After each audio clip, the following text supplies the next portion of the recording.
Барлығыңызға қайырлы күн. Бүгін осындай өте дәмді, қамыры жұп-жұмсақ болып шығатын сүзбелі сочниктерді бірге дайындайық.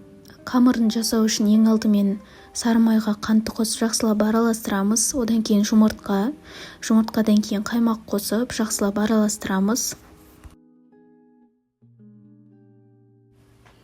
Ұнға 1 шай қасық қопсытқышты қосып жақсылап араластырамыз. Қолға жабыспайтын өте жұмсақ қамыр шығады. Қамырды тоңазытқышқа 1 сағатқа салып қоямыз. Максимум 30 минутқа салыңыздар. Қамырдың тоңазытқышта тұруына 15 минут қалғанда салмасын жасаймыз. Сүзбеге қант, жұмыртқаның сары-уызы және крахмал мен қаймақты қосып жақсылап араластырамыз. Содан кейін бетін жауып тоңазытқышқа қоя тұрамыз. Пешке салатын ыдысымызды дайындап, арнайы пергамент қағазын қойып дайындап аламын. Пергаменттің сапалы болуы маңызды, асты жабысып қалуы мүмкін.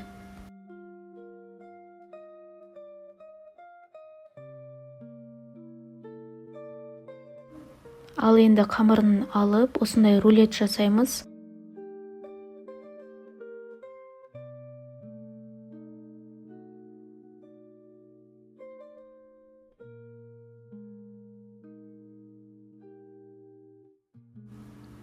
Әр бөлігін 50 граммнан бөліп аламын. 50 граммнан бөлген кезде 12 штук шығады.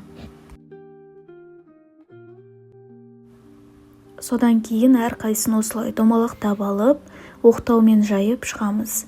Қатты қалың қылып, қатты жұқа қылып жаймаймыз.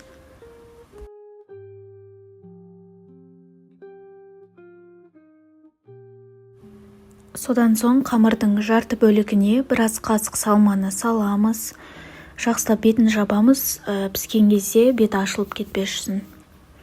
Содан кейін противенге саламыз арнайы пергамент қағазына. Енді сочниктеріміздің бетіне жұмыртқаның сары-уызы мен сүт араластырып жағып шығамыз. Алдын ала қыздырылған пешке 180 градуста 25-30 минут пісіріп аламыз. Менде 25 минутта пісіп шықты. Ол сіздің пешіңізге байланысты немесе қыздырылған уақытына байланысты. Осындай әдемі жұп-жұмсақ болып шығады. Бетіне қант ұнтағын сеуіп шықсаңыз болады.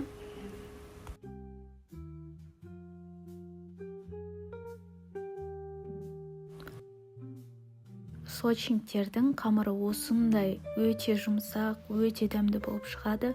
Міндетті түрде дайындауға кеңес беремін.